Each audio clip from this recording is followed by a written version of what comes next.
Hey guys, what is going on? This is Travis P11. We are live right now for Caliber Corner number 14. Today we're talking about how much does it really cost to own a gun. We've been chatting for about the last 20 minutes, throwing out all these different ideas and things to take into consideration. So we're going to start to wrangle it up, give you guys the information, and let's do a little attendance here and see who's with us. We got Midnight Range TM. He's out there working hard this morning already. We got Grim90 out there on the YouTube side. Rich White just joined in with us. Says we got 4 people waiting. I'm sure more people will be joining in. Over on the gun channel side, we got Tony and Squib. And oh, hey guys, you're with me. Yeah. Nice Strike is here with us. Patrick is out there watching, so good morning. Hey guys, before we get started, let's let the panel introduce themselves. And if they got anything they want to plug or talk about, feel free to do so. Tony, let's start off with you, man. Anything you want to say? Not really. If y'all don't know me by now, I don't know what to say. It's good to see that the morning watch is still on, that I can still catch it. It has not been taken down by YouTube yet, so that's good. We're working on that. I went back and listened to that episode Jimmy's you were talking about. I didn't think it was. Yes. Yeah. Tony, are you taking some time off of that one or what? I took off a few days to go hunting. Oh, okay. I thought maybe you had a falling out with Jimmy and you guys needed some healing time between you two. Some alone time. some me time. Me and Jimmy are like brothers from a different mother. There you go. Well, it might be the same mom, but you might have different daddies. You don't know. I mean, it's I'm just kidding. I'm gonna shut up next. I'm digging myself in a hole. So, all right. That's right. That's right. We're men. We're all used to digging and keep digging and realize we're in a hole and we still dig our way out. Boom. Can't get out. Tony, what time is your show on? Let's let everybody know. It's on from 8:30 Central until about 11. Nice. Jimmy usually ducks out at quarter till to start the Daily Gun Show. And the digging metaphor is quite appropriate because that's what buying a gun is, digging yourself into a pit. That's we're all shooting enthusiasts. We all love firearms, but dang, if it doesn't get pricey really quick. And so Squib, anything you want to plug, anything you want to talk about, any shows you want to promote or any ideas you want to get out there? Sure, I'll promote Lock and Load. Oh, great. Yeah. My voice is cracking. I must be going through puberty again. Well, you're getting older now, Squib, and your voice is getting deeper and you're getting hair in places you don't want it. And okay, go ahead. And you are digging. Yeah. Lock and Load Monday nights at 11 Eastern. We have less viewers than Hit or Miss Tuesday nights, 9 o'clock. So let's get some more viewers out there. Oh, definitely, man. We go down the Bitcoin rabbit hole and talk about other things that really nobody cares about. So. Are you guys pushing? Are you pushing your content over on VidMe at all? Have you applied for VidMe just to port your video over there? I talked to Hawaii about that. He doesn't want to do VidMe as well, and it's his show. I just weasel in, so that's fine. I don't do shit myself. My channel's bringing in a lot of people that aren't necessarily gun people. I'm getting a lot of people just chatting with me, asking questions. A lot of gamers are out there watching the videos now. Really? There's a whole other culture on VidMe. It's a whole group of people that I'm getting the runoff too from everybody else as well. So it's nice. I think a lot of the people on VidMe just kind of have their own little community, and they probably do watch YouTube. But there's a lot of VidMe content I have never seen on YouTube before. I mean, we at the Early Watch are. Yeah. When I say we, I mean Jimmy is up on VidMe. Mm-hmm. Oh, it is now. Yeah, I just noticed that last night. That was awesome, man. Because as I'm finding out about people that I'm sub to on YouTube that are on VidMe, I'm going over to VidMe and following. You don't sub there, you follow. So I actually watched 2 of your videos this morning, Travis. I'm still putting them up. I'm up to video 300 out of 400, so the uploads will stop soon. It'll then be just a normal upload, 1 a week, maybe 2 a week. And I'm not putting Caliber Corner over there because I don't know if this is true or not, but supposedly there might be a data cap on how much they let you upload even after you've been verified. Yeah, I was just wondering if you might single-handedly crash their server. I don't know. I'm up to 42 or 43 gigs of uploads already, and I thought 50 was the cap. And if they make me buy space to upload videos, I don't know if that's going to happen. That would be cool to test out. You'd be the guy that single-handedly crashed VidMe. I could do it overnight if I wanted to, but I don't think you guys want 65 notifications every hour about video uploads. But Travis, I would go to Nebraska and I would verbally abuse you. I figured that. Yeah, I'm only doing 6 a day. If you went to Nebraska, it's a fun state. There you go. It's a cold state. It's a cold state. I have to bring a jacket and probably earmuffs. Oh my goodness. Well, look, what I've noticed, though, is that some of the videos you've uploaded I've seen before on YouTube, but I'll watch them again, and then I'll say, oh, I missed that. I missed that. So it's kind of good to have a reason to, have it circulate back through again. You might hate Nebraska, but when you spend a couple hours in my range, you'll walk away with a grin on your face. Squib? Yes, you will. Yes, there you go, man. You will. It is a lot of fun out there. That's my little space I can go to. We could just dig it up and move it to Michigan. Bring it over here. Speaking of which, I need to get back out. I haven't been out since school started. Nice Strike. Anything you want to promote? Any hitting or missing going on in your life right now? Yes, hit or miss Tuesday nights 9 o'clock. Hit or miss Tuesday nights 9 o'clock. Hit or miss Tuesday nights 9 o'clock. There we go. Central Eastern. time, right? Oh, Eastern. Oh, that other time zone. Yeah, 9 o'clock Eastern. You know, the right time zone. Yeah, time's the same everywhere. Eastern time. Time zone shaming. Yeah. All right, cool, man. All right, Foos. The Foos is loose this morning, man. Anything you want to talk about? Anything going on? Oh, he might be reloading right now. He looked like a busy boy this morning. Foos, are you with us? Are you still there? All right, we'll come back to him. He's reloading the coffee cup. He must be. All right, AWAG. Sorry, were you guys talking to me? Oh, yeah, Foos. Any shows you want to promote? Any channels? Any ideas you want to get out there before we get started here? There are multiple types of shooters. There are, there's multiple types of gun owners. There's collectors. There are weekend shooters. There's hobbyists. And then there are downright, okay, the gun is a fraction of what it costs to reload. Not reload, but just ownership. Try to be in that last bunch. Not good, man. We haven't gotten there yet. Everything that goes with it. I know, but I'm just saying. All right, AWAG, what about you, man? Any channels you want to promote? Anything out there coming up? Check out my What's channel. going on? AWAG 1000. I have 2 channels. One of them I don't use anymore. It's the one that's the back of my Supra that I use, and I do various car, gun, and occasionally gaming. Occasionally. So. Well, you got a little bit of variety. I mean, what guy doesn't like cars and guns? And then Midnight Range is in here. We got food and guns covered. We got the whole spectrum of man goodness going on here. I think it's pretty much covered with the group that's in here right now. How dare you assume my gender? What? Who? Oh, woman goodness. I'm sorry. My bad. How dare you assume my gender? Who's, you can be whatever you I want. am one of the other 54 genders out there. Oh, 54. There's 100 million. I'm offended. Triggered. Are you the 40 gender? Are you 40 Smith gender? Is that? I'm offended by that. Okay, 40 Smith gender. I'm against that. I'm anti 40 Smith gender. Look, if we're all going to be offended, I'll shut this chat down right now if we can't handle it. If we can't go on. Cool. Everyone's like, I'll go back to bed. Good. Caliber Corner done in 5 minutes. No doubt. Hey, we got more guys that joined. Like 50 of you. I think the bus showed up at the same time. We got Grim out there, Caleb's RC Crawler, Sean Newman, E-Rock is out there, Zinger, Sean Callanan, Squib, you're there, you're here. Street Racing Toys is watching. Street Racing, I love your videos, man. I put a plug in for your channel a couple Caliber Corners ago, and it was good seeing the content you're putting out there. D Cruz, welcome. Yes, we are always live this early.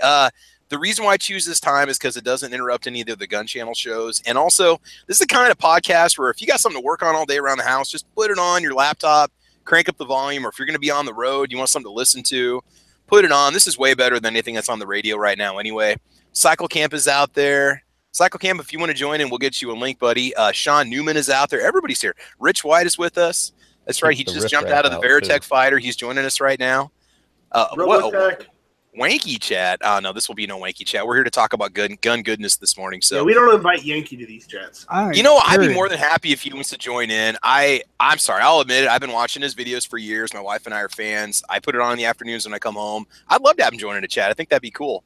I'm just my opinion, man. I've been watching him for years. So, yeah. I watch all your guys' shows, man. Yeah. Back to the gender thing. I'm just curious here. Since when did dumbass become a gender? Ouch. Since I wanted it. Since about 8 years ago. 8.5. 8.5. Right. 8.5 years ago, that's when. Okay, I was just curious. Yeah.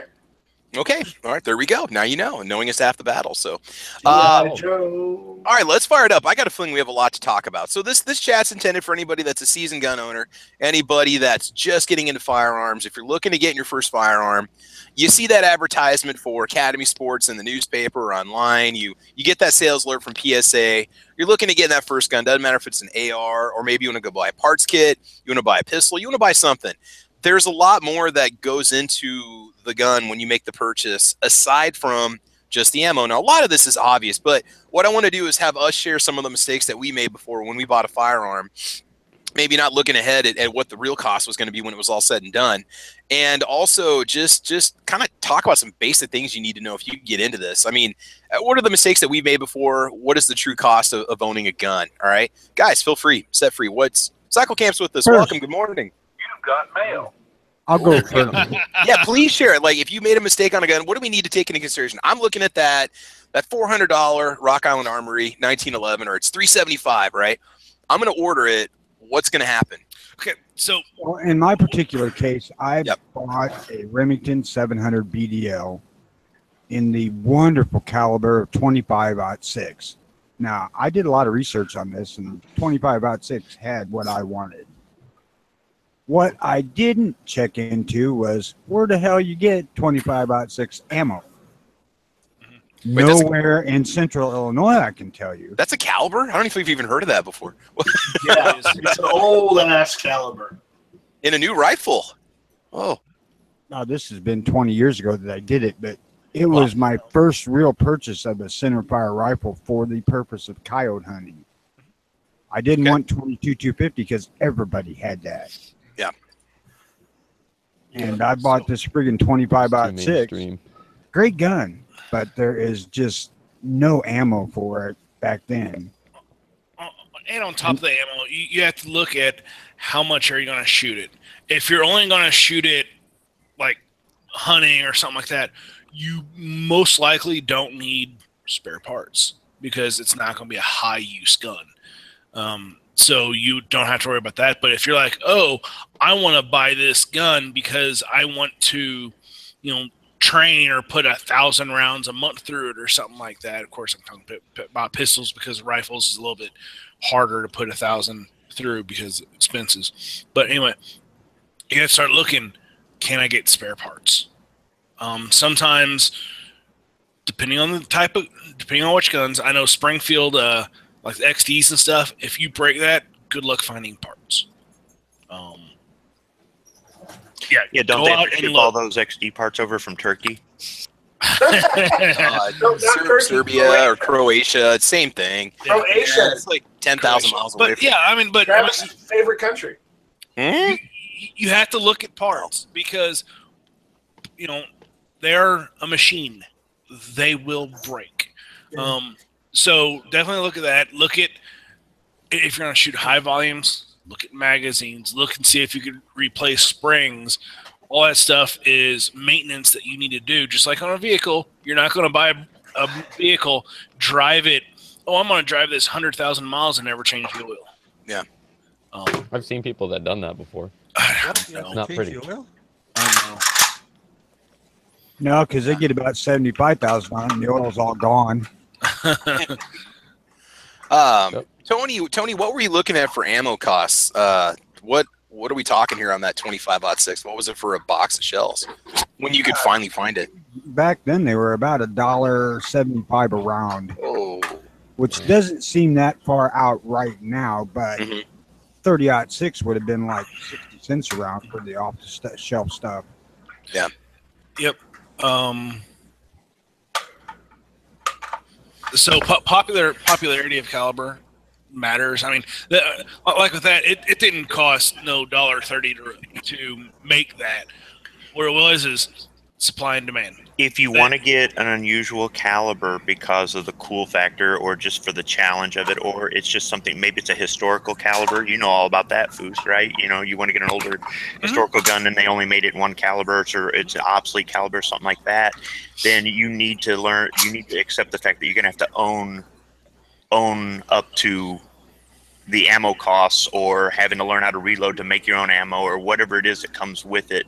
So there's nothing wrong with getting something in an expensive caliber, odd caliber, or difficult to obtain caliber. Just accept what comes with it. And if you accept what comes with it with the reloading, you have to look at the projectiles, because there's some projectiles they don't make anymore. Diameter projectiles. Or well, like see, that was the thing with that 25 caliber. Is at that point there was like 2 available. right. Mm-hmm. So, And even if you reloaded, you may not be able to find projectiles. right, yeah, I had an option of like 2, and neither was what I really wanted. Right. Which is why when I got out of the guns for a while and I got back into them, even though 25-06 is still my favorite rifle caliber because of its performance, I went to 30-06 simply because of the availability of stuff. So again, availability caliber is a big one off the start. Make sure that there's different brands of ammo that's out there that you can get it, that you can get the reloading supplies for it. Squib, tell us a story about your Martini Henry, because that's one of those things that was almost like an impulse purchase, right? And you saw it, you saw some historical significance to it. You thought, this is going to be a cool gun to own. And then what happened? So I like milsurps. I like them for the historical value of them. I don't like to tactical them up, that sort of thing. I like to buy all the accessories that go with them, or if I can get replicas that are acceptable. I like to find out how people trained with them, how they used to take them apart, clean them, whatever it is, and try to. It's sort of a challenge, I guess, or it's part of the fun of the hobby is not only just having the firearm, but learning everything about it, the history, why did they make it, that sort of thing. The Martini Henry is one of those rifles. It's definitely. It's kind of a stopgap rifle, and it was used all over the place. And I didn't know. I had seen the Zulu movies, and I had seen those rifles, but I didn't know they were Martini Henrys. I didn't know what they were. And we were down in Knoxville, Tennessee, visiting family around Thanksgiving, and they had these at the Smoky Mountain Knife Works. So we're going through the sale papers and looking at all the Black Friday sales. And what do you know? They got a Black Friday sale on these things at Smoky Mountain Knife Works. They're normally $500, and they're down to $350. And my birthday's in December. So my wife said, "You want this thing?" I'm like, "Absolutely. This is a deal." Not knowing anything about the rifle other than I'd seen it in the Zulu movies, so I knew it was historically, and we went down there, and they had a whole room full of these things. And her and I went through, and we're looking down the bores and just checking for rust and cracked stocks. And we handpicked, and she bought me this for my birthday. And I thought, this is great. Then I found out you can't get ammo for it. Then I found, I mean, what was great is it's an antique. It's a 1887. So there's no 4473. There's no nothing. I mean, it's just credit card and out the door. They did have bayonets there for it, but they had sold out on the bayonets, so I couldn't leave with that. It didn't come with a sling. It didn't come with a combination tool. They did not sell any ammo for it there. The guy said, "Oh, you can go down the street to Bass Pro Shop and get it." Went down the street. Bass Pro Shop's like, "A what?" No, that's just no. Yeah. So I found out after the fact that there were only 2 companies making shells for it. They were always out of stock. And then, went down to 1 company making shells for it. And then now I think there's only 1 company or 2 companies making brass cases for it. You can't even buy the ammunition. It uses black powder ammunition, which you can't. There's a little bit. It's a little bit different with black powder. You can't have an air gap in the case. You've got to pack it with things, wad, and you can use cotton or beeswax, or there's just all kinds of different things you don't necessarily reload black powder the way you do smokeless powder. So there's a whole bunch to as far as acquiring the reload stuff. You need a bigger press. So you're going to have to use a single stage press to fit the dies because the dies are so big. You got to buy the dies. You got to buy the bullets. There's 4 different Martini models, so there are 2 different bullet diameters between the 4 models. You've got to get the brass. The brass is about $120 to $160, $180 for 20 brass cases. That's it. No primer, no powder, no wads, no bullets, no nothing. Just the cases. If you can find them, you can take 24 gauge MagTech brass shotgun shells and reform them. Eric from Iraq veteran 8888. Yeah. He does a video where he shows you how to reform these things if you want to go to that trouble. It is a pain in the butt. However, I had friends pushing me for years to get into reloading. Because of this Martini Henry, I got into reloading. I haven't even made a shell for it yet. As a matter of fact, I've been making smokeless powder stuff. But it took me about 2 years to acquire all the reloading stuff I needed before I started reloading. Components, tools, everything. I was buying a little at a time and learning as I went and making a few mistakes and, finding out, oh, I don't have this. Oh, I don't have that. So this great deal, air quotes, on this rifle that was a really good birthday present turned into me getting into reloading finally. But it's cost me a lot of money over time. And that $150 saved over the original price, it's not there. But I have a piece of history. I did find a sling for it. I found a bayonet for it. The bayonet costs $350. An original bayonet with an original frog or a scabbard. Sorry. I found a 1880s combination tool for it. It's been kind of a pain, but it's also a labor of love. If you're really into the historical stuff, I don't like the fact that I've got a replica sling on it, but I haven't had any luck finding an original, and an original sling would be well over 100 years old. It's going to be rotted. The leather would just be done. Yeah. I mean, the chance of finding one, unless it was like packed in something, would be about impossible. Right. But it has turned into, now I am into reloading. And even though I have all the components, I have the dies, I have the brass, I have the powder, I have the bullets. I bought a punch, and I started making wads out of milk cartons.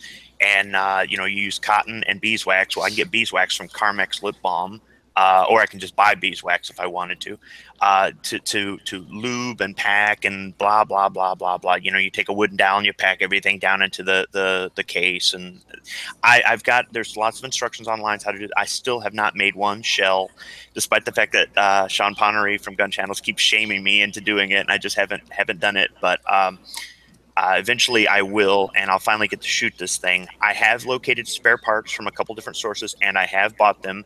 Foosh, you'd be proud of me. And that's only because these components were made in the 1880s. So this stuff can break. I've taken the gun apart and cleaned everything and gotten rust out of nooks and crannies, and I had to use a Dremel. That was another. It was a year later, actually. My wife got me a Dremel tool for my birthday, and I used that Dremel tool to cut a bigger slot in one of the stock screws, so I could get a screwdriver in there and take it out, so I could get the stock apart and the gun part to clean it. Actually, and I'm not that big of a gunsmith, but I'm more of I fix things, I don't make things. So cutting a slot in a stock screw doesn't sound like a big deal, but for me it was, without damaging the gun. And good thing I've used the Dremel for other things since, but all these things just turn into one more expense. I don't want that to make somebody afraid to get into getting an antique gun or get into guns at all, or use gun. Look at it from this point. Now you're doing gunsmithing. Now you're doing reloading. Now yes, it's costing you money, but look at all the things that you've been forced to learn.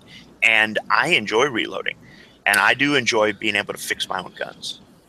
Yeah, so I want to jump in here and say a couple of things on this. First, the takeaway is that this good deal idea is not always the true fact. I mean, some of this stuff really can cost you down the road.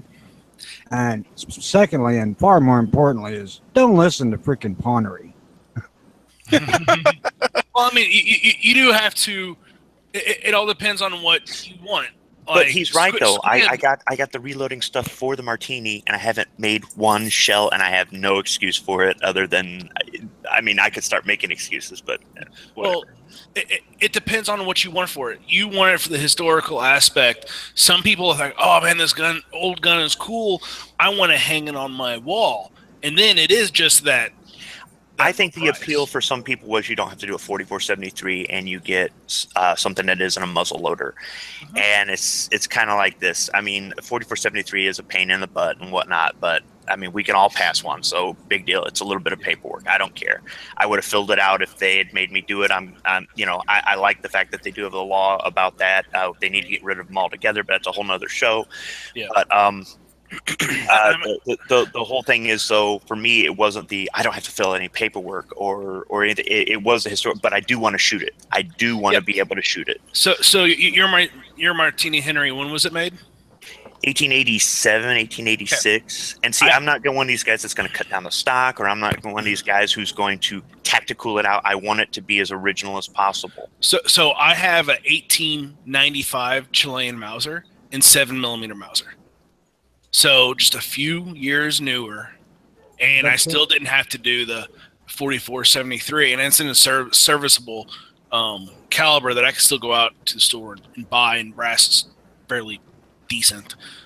So I mean, if you want something pre FFL, you know, or what ATF considers antique, there's stuff out there other than black powder. What's that Mauser again? Chilean Mauser. It's 1895. Oh, so it's not a 98. No, it's a cock on close. It's press. It's the one. It's the one before the 98. Is the no? It's the 1895. It's the 92 receiver.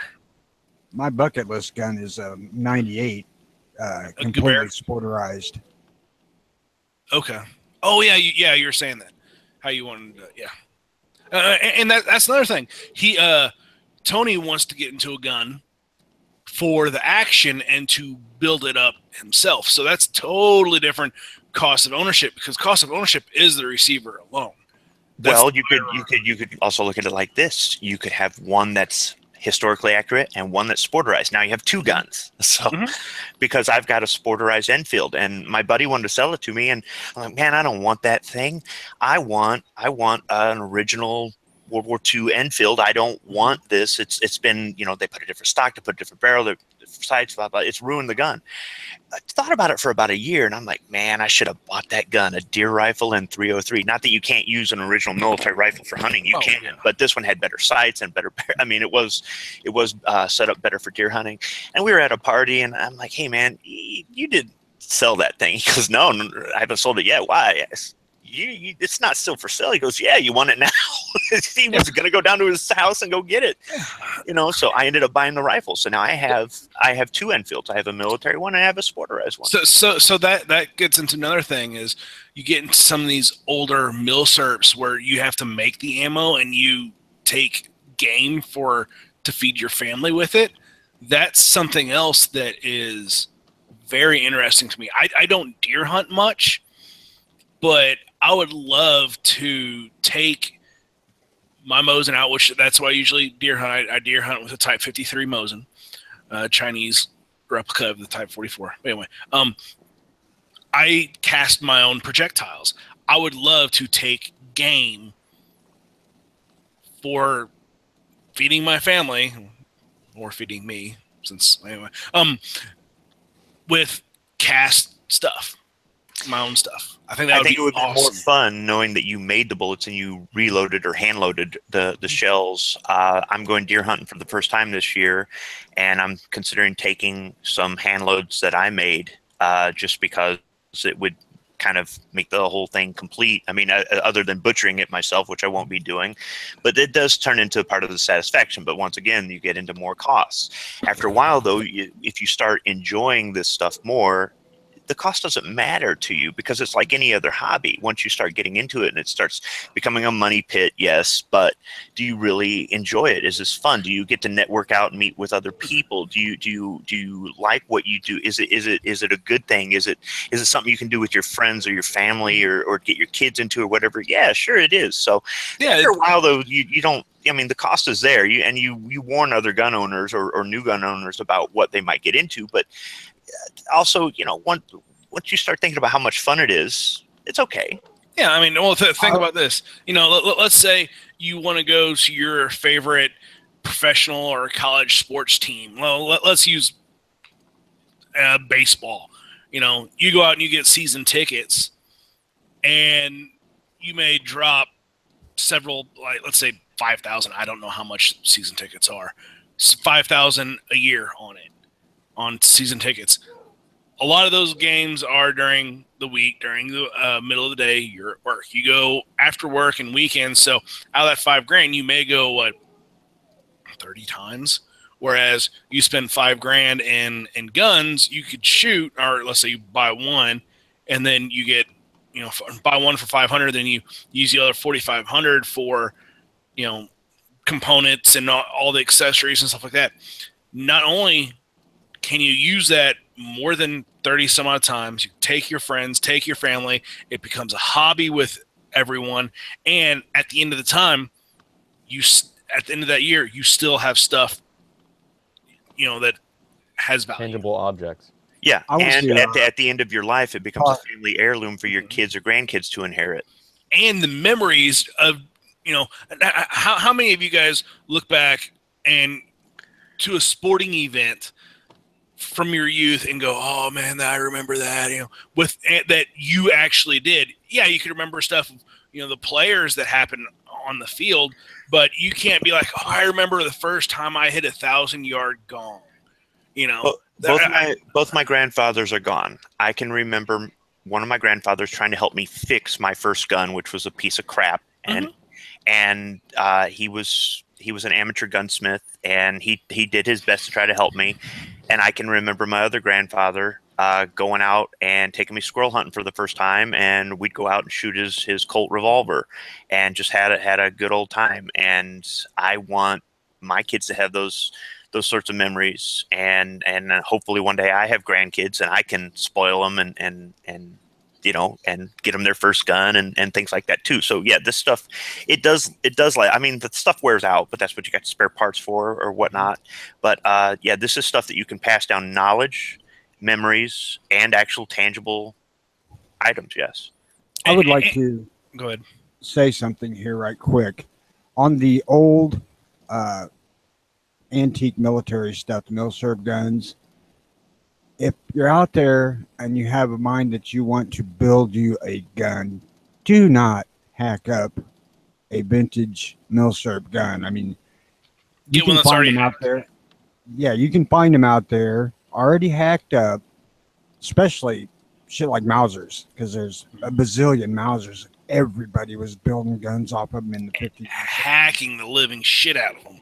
Yeah, caliber conversions, and when you take one away from the gun show that's still in its original condition, yeah, it's worn and it's old, but and you destroy that, you take away the opportunity for somebody who's looking for them for historical purposes. I like the ability to be able to shoot all my guns, but I don't want to destroy any of the history. If I want them sporterized, I'll buy either the action or get one that's already sporterized or something like that. You will spend, like for the sporterized ones, you may or may not spend more depending on what gun it is. Normally it's less. Yeah, normally. I mean, sometimes they're more just because of the rarity or they put a scope on it or something. Well, no, I was talking about the rarity of the firearm. Like, hey, here's this gun that no one ever sees. Well, you may just need to pick it up. But if you just buy a receiver, you're going to spend more on that gun to build it up than it would to get a milsurb. Like with the Mauser 098, the South American ones really don't have much historical significance. So something like that, you're not really killing it. I mean, the Chinchillian. Yeah, Chilean. Yes, Chinchillian. Screw you guys. You're not hacking up a real piece of history there, because the German ones are the ones that are historic. Right. But you have to think. I look at this Chinchillian Mauser as a predecessor to that 98. If it wasn't for this, would they have came up with that 98 Mauser? So I look at it as it is historical, maybe not because of what conflicts it was in, but because it was a predecessor to the god of all bolt action. I'm specifically referring to the 098. Right.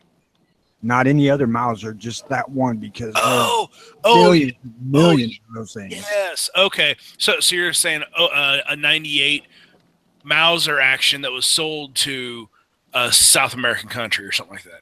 Right. There's no real historical significance to that.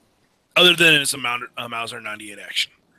Which the 98, the big thing about it is what? It's got 3 lugs versus 2, right? Oh, I think it's still 2. And it's controlled feed. I thought the 98 had 3 lugs.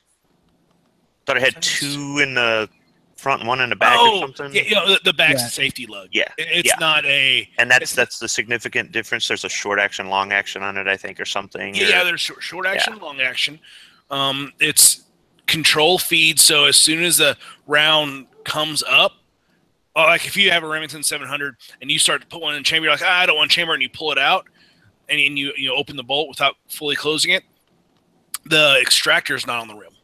With a Mauser 98, as soon as it pops up out of that magazine, that extractor has the rim of that cartridge, and it's a full control feed. There's benefits to it. You will not have loading issues with the 98. Correct. They just don't happen. Mm-hmm. Very efficient. I mean, you go out and look at any modern bolt action, you're going to have lineage back to the Mauser 98. But, like I said, don't take your Martini and sporterize it if you got one that's intact, or any other historically significant gun, the British 303 stuff. If you're wanting to make you a gun, which is what I'm looking to do, and I'm in no hurry, find one that somebody's already screwed up the value on, because they're out there. As long as the receiver's in good shape, that you've got a good, that's what you need. Everything else, whatever you could salvage is good, but you may decide, even if it's good parts, you may not want it. You may say, I want to make this my own. I want to change this. I want to change that. The receiver's the most important thing. Or let's say you do get a original Mauser 98, or original Enfield or whatever, and you want something else. Change the wood. Don't touch the metal. If you want to change the wood, that's fine. Go out and get another stock. Do whatever the hell you want with it. Fine. Don't touch the metal, because the metal you can't change. Or let's say you want to pull a trigger pack out and put a Timney trigger in it. Fine. Keep the parts. Keep it so it can always go back to original. Yeah, if you go to sell this thing later with your modifications, as long as they're not anything that have, like he's saying, the metal where you've permanently damaged the gun, and you can sell it with the original parts too, you may find somebody who's not interested in these. They want to return it to original, like Cycle Camp, right? Or me, and it's going to increase the value when you go to sell it. Or you may have more kinds of people looking at this gun. I'll tell you what, I looked at a Mauser, sporterized Mauser in 30-06, which is what I want. At local gun shop. I mean, it had a good stock on it with a Monte Carlo style with a good cheek weld. The only thing the gun didn't have was scope mounts and a scope. But the rest of it was completely done the way I wanted, with a bull barrel and everything. They wanted $400 for it.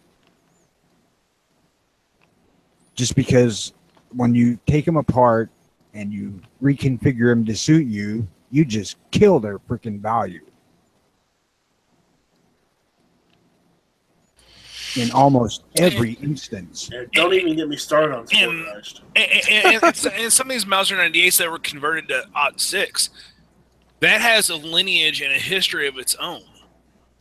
Well, now, isn't the Remington 700 action, though, really a Mauser 98 action? Very not close. really. It's close. It's one of the closer ones to it. Yes. It's not. It doesn't have the control feed. It doesn't have the 3-position safety. But the Winchester 70 is closer. Yeah, I guess so.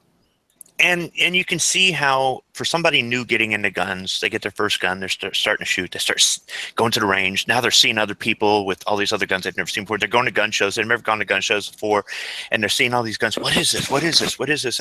And next thing you know, they start getting into their own little specific thing that they like, and they have an objective, or they have a goal, or it's for the next gun. The next gun I want it to be sporterized, or next gun I want it to be historical, or next gun I want it to be a bigger caliber, next gun I want it to be concealed carry. So, each one of us seems to have our own taste, and some things we share and stuff. But once you become a gun owner, you start putting money into what interests you most. So let's. That brings up a very good topic. What would a very first, because everything we've been talking about now, up until what Squib just said about having a first one, is you already have guns, you already know what to look for, or you know what you're going to use the gun for. What would a first time gun buyer look into for owning Ruger 1022? No, I'm talking about like first time they're like, okay, I want this and I want to know the full cost of this firearm. Let's just start off with a pistol. One of the reasons I say the 1022 is because it's another one you can't know the full cost of because there's so much you can do to it. No, right, but what's something? What I'm saying is, what would a first-time gun buyer come up to you and say, I want to know the cost of a pistol, full cost. I'm going to start shooting it. What's the full cost? Depends on what you want. I mean, there's such a wide range. Well, no, I think Travis, you were about to probably go into magazine and ammunition costs, right? Yeah, let's just pick an M&P 9. Okay, let's just start. What's an M&P 9 2.0 going to run you? $450 to start off. Okay, then what do we need? Do they use the same mags as the first gens? Okay, so there is an Italian company that makes magazines for it. It's about half the price of the regular ones. I think I saw them on CDNN, and I was like, I don't know about this, so I bought one to see it. If you're judicious, you can find Smith & Wesson handgun mags for like $22. Yeah. Well, it could be like that old Life cereal commercial where it's like, get Mikey to try it, get Night Strike to buy it. No, I'll buy it, and then I'm going to send it to Night Strike when it doesn't work for me. So, and then he'll put in a gun that I built, and it works fine. And it works just fine. I traded a and then Magpul Foos is going to buy the gun that I want to buy, and then I'm screwed. So, Wait, you mean this one? Wait, hold on. But that's if I actually sell you the gun with the right magazine. Yeah. Don't ever buy a gun from Foos because he will not look at the magazine he throws in the box. He will just grab one and just plop it in. I was told that the Croatian mag won't fit my Wasser, and I wanted to find out for myself. So I traded a Magpul AK mag for one of these Croatian mags, and what do you know? It doesn't fit. But I've got my Croatian mag now for my collection. But yeah, sometimes though, I've heard people dog Pro Mag. I've never had an issue with Pro Mag. So I mean, it depends on. Let's jump down this rabbit hole of the cost of ownership of a handgun. Oh yeah, let's do that. First off, you got the gun. Now, you're looking at $300 on the low end, $500-600 in the mid range for a nice full size pistol. Pistol. He's saying it. Let's go MP9 2.0. Let's say, boom, right there. All right. The guy already knows this is the gun I want. What's the true cost of owning this firearm? You're going to carry the gun. You need a couple of extra magazines with the two it comes with. Mm-hmm. You don't need 50. Magazines are like a one-time expense over the course of a long flipping time. Mm-hmm. Yes. So you spend another $60. I'm gonna get my calculator out. Let's just say the gun was what? Let's just say we got the gun for $450. Does that sound about right? Full retail price. I know there's rebates and this and that. It comes with two magazines, right?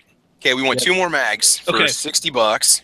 So it comes with two mags. You add two more. Okay, so yeah, extra $50 here. We're at $50. Okay, and then we got sales tax on the firearm. Well, let's say $250. Let's say the $450 was sales tax, everything out the door. Just round numbers. Okay. All right. So $450. All right. So you need a minimum of 500 rounds of ammo just to make sure the gun's working. So right now you could get 500 rounds of ammo for about $90. Okay. And that's the absolute basic you need to get started with that gun shooting. Yes. Well. Okay, now let's get into cleaning supplies. Let's see if we can give some alternatives for cleaning supplies too. Yeah. That's not the absolute least that you need. You need eye pro and you need ear protection because if they're brand new, they're not going to have that. So we're talking brand new gun owner. So let's give advice to the brand new gun owner. What are you looking at for your investment? Because you're telling your wife, honey, I'm going to go get that gun for $450, and then you're dropping $1,000 large on it when it's all said and done. She's like, what happened to the $450 handgun? You know, or girlfriend or whatever. That will happen. iPro and EarPro is as $30 or as cheap as you want it. I mean, you can get it for less than 10. Yeah. Tony's got a point. You could get $3 safety glasses, and you could get $2-3 foam earplugs, and that's good enough. But now, if you want to get decent earmuffs, let's just say $30 because you can get some decent shooting glasses for $10 at Walmart. For $20, you can get nice Allen EarPro muffs. So we'll just say $30, right? I recently got some molded EarPro that you actually kind of like. If any of you guys played contact sports, how you boil your mouthpiece in water and suck it in, put it in your mouth and suck it in. It's similar like that. You boil these, you let them sit for a couple minutes so they don't burn your ear. You stick them in your ear and you can mold them to your own ear, and they're a 31 decibel reduction. Wow. And that's pretty good for $25. So that's what that's all. Actually, when I'm shooting 44 Magnum with hot stuff, I'm using freaking foam plugs and my freaking cans. And that's another thing too. You may buy earmuffs. You can get the noise canceling ones for around $40, and then they're uncomfortable. Yeah, they do the job, but they're uncomfortable. And you get the cheap rubber earplugs, and you put them in, and maybe they're comfortable to you, and to the guy next to you, they're not. But sometimes you buy this stuff and you don't like it. So I'd say start cheap, and then work your way up, as opposed to the other way around. The cans tend to suck when you're shooting a rifle. Yes, they do. Yes, they do. That's why I keep a variety ear pro when I go to the range, because I might have to change out when I go from the 10-yard to the 50-yard. Okay, let's continue with the costs. Cleaning supplies. What are you guys going to recommend for a good all-around cleaner? And frog lube. Okay, so that's $40 right there for frog lube. Right? $20. All right, let's say $7 for a can of CLP. Hold on. All right. Old T-shirts. Yeah. Well, yeah. Old T-shirts. Go out and get like half a quart or like 12 or 18 ounces, whatever, of white lithium grease, and then a small bottle of hops, or you can even use synthetic motor oil if you have some of that laying around the house. Lithium grease is what, about $6-7 a can? I'm just kind of adding everything up together right now. Yeah. Yes. Yeah, I've got some of that. Yeah. So with that, anything that slides, lithium grease. Anything that rotates, use the oil. I'll give you a tip here. Use either bicycle chain or garage door lube. That works exactly. Yep. Yeah, because it's dry lube and it does not get dirty. That works as well. I use graphite lube on my AK. So. As far as cleaning products, WD-40 works just fine. See, for me, I just wipe everything out that I can with the towel, or with a T-shirt. I don't sit there and put anything on it. I just wipe everything down. I'll say this about cleaning supplies. If you go to the gun show or the gun store, you're going to pay a premium for whatever you get. You're going to pay way too much. Now, if you go to Walmart or some store like that, they may not have the selection, but the prices are usually pretty fair. And the thing is, if you're new to shooting and you decide to mail order for the first time, you go to Brownells, Midway, or any of these other ones, and you're buying ammo or something like that, throw on some cleaning supplies. You can get a can of oil that would cost you $20 at the gun store for $8 or $9 online, and you're already paying shipping. Another thing to think about is, if this can of stuff will lubricate the door hinges on your car or keeps your engine from blowing up because it lubricates it, it will work on a gun. Yep. Guns, all they are metal friction machines. I mean, they're machines just like anything else. That's why there's like, oh, there's this new lube out. Yeah, but there's other lube out here that has been in industry for 150 years. 30-weight motor oil. Right. I mean, white lithium grease. How long has that been around? I mean, it's crazy. White lithium grease Now, I'm a big proponent of that stuff because in my old job, I worked on trailers, like horse, livestock, utility trailers, and specific kinds of white lithium grease are clear when you put them on. They dry clear. They're not just white. And I could spray hinges and stuff on those things and just leave it. You guys got to stop. You're driving midnight range TM nuts. He's like, guys, we're not poor. We're not. No. Again, we're starting with the absolute basic lowest cost for a gun owner because we want to bring people into the sport. Yeah. And I will say this: if you're at the range and you've got a gym bag for a range bag, and you pull out a can of WD-40 because your gun is jamming. Yeah. You may get jumped. Yeah, some guy's gonna be like, "What? Here, let me give you some Rem oil, dude. You can buy this at Walmart." But WD-40 isn't necessarily a great lubricant.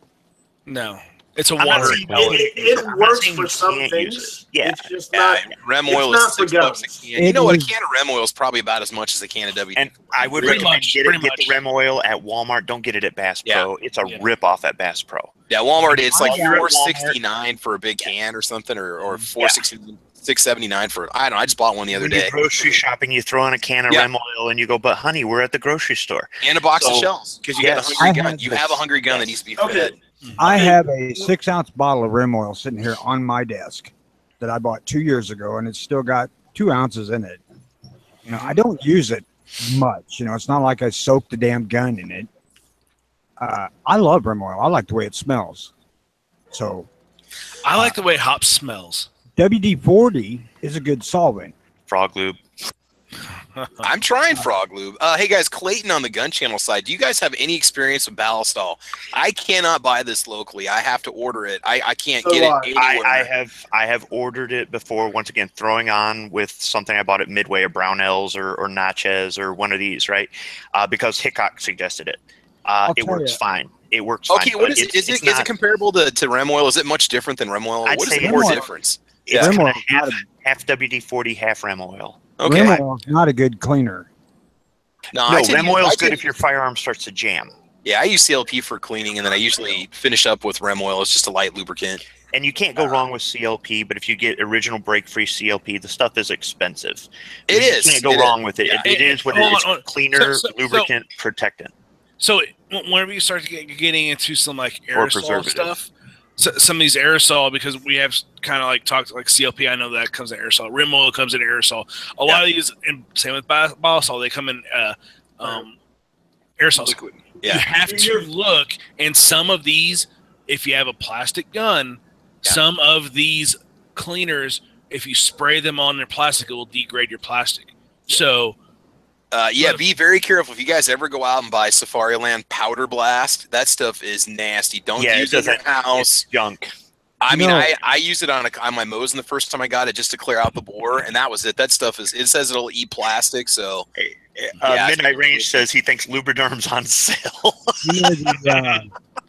All right. I'd like to step back real quick and mention a couple things about ammo. I know you guys have talked about the reloading if you get an old rifle. But let's take a few steps back and look at, say you bought an AR or you built your first AR. You don't know anything about ARs. If you did that route, well, good on you. But at the same time, you're still in the middle of the dark.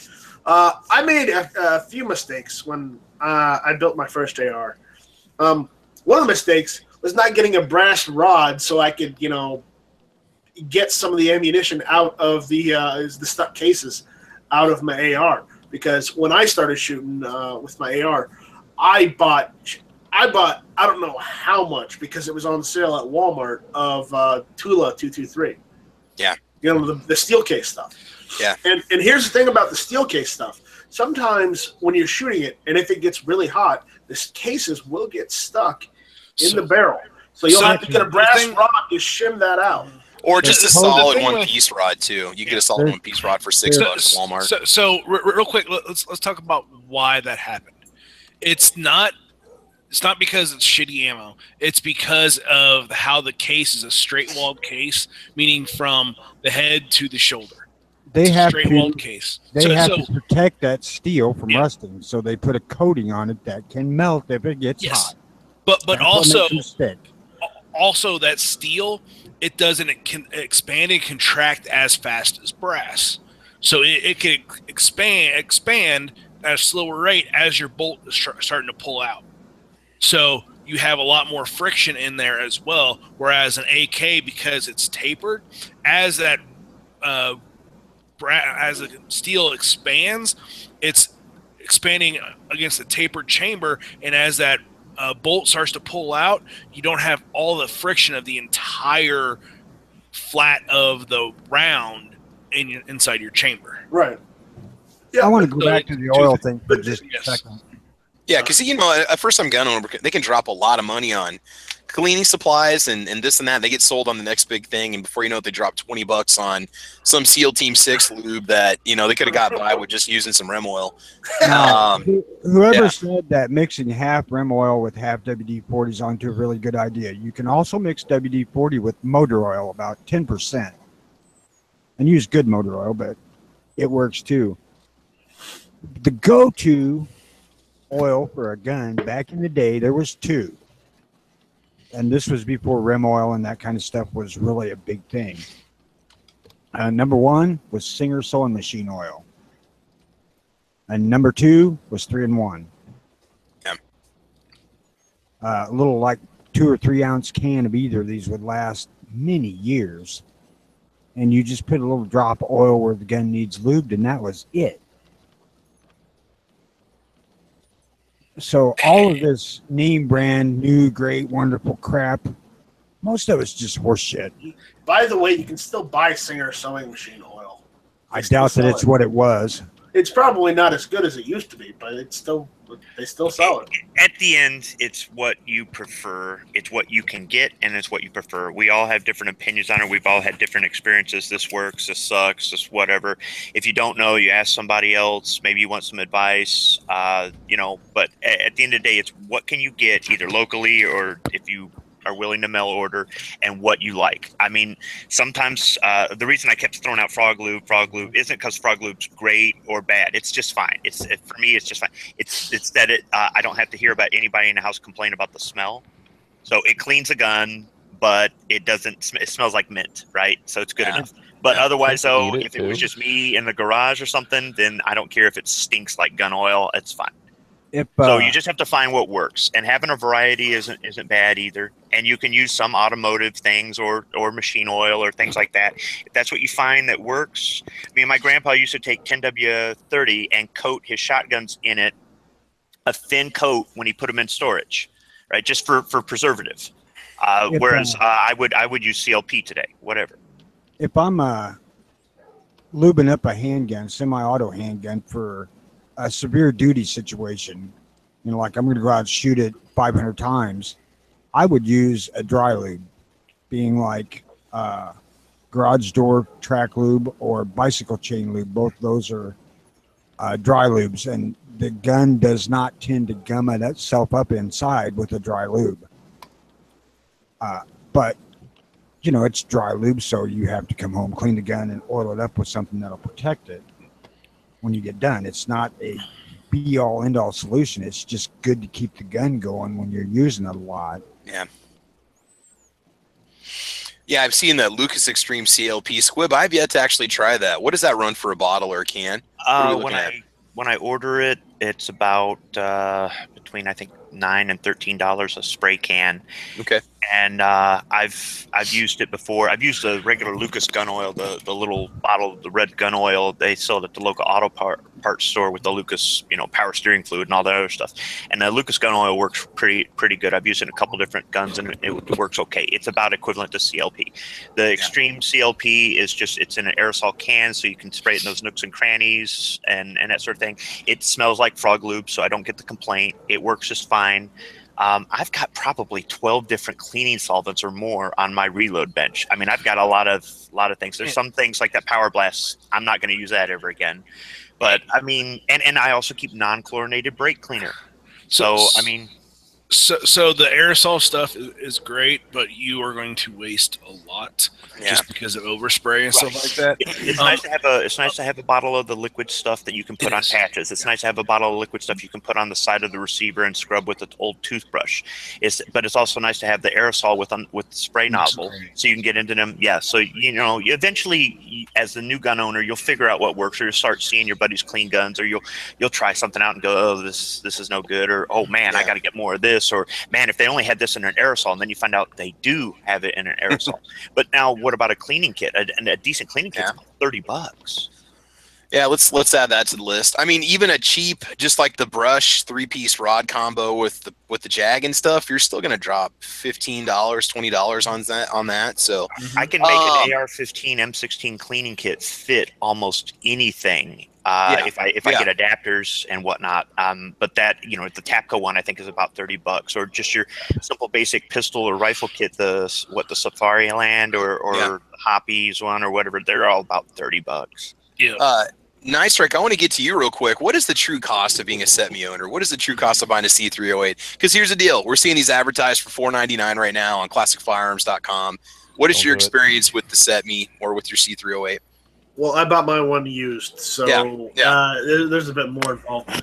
Okay, so you get the gun for $500. We all know you got to go get ammo. What do we need to look for next? Because we're talking about a lot of parts kit guns. I went and decided to go and get all the wood furniture, which was kind of a pain in the ass because I could only find it from two places. Not Apex, but I could only get the wood furniture from Gun Parts Corp, and I could get it from Liberty Tree Collectors. So they're the only ones selling the original SETME stock and handguards. So, and I left mine stock.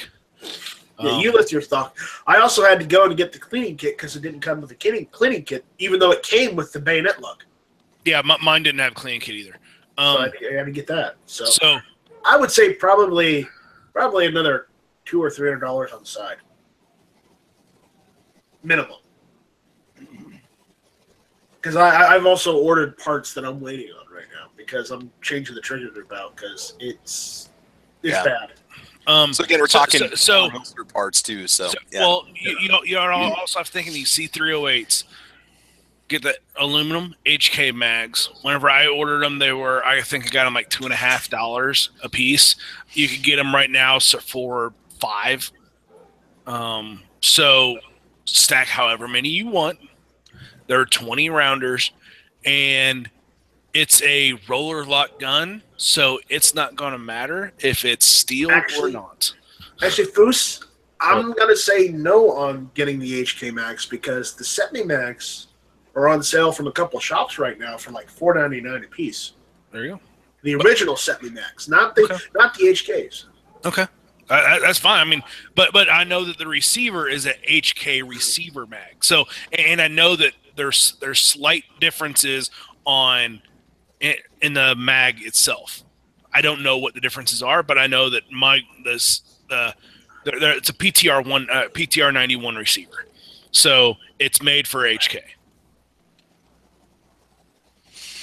Yeah, so again, that $500 rifle, if you want to start doing stuff too, it can turn into a $700 rifle, and if you don't have anything for it yet, if you don't have a kit, or if you don't, you're talking about 308. You can get 308. The steel stuff is still 30 cents a round.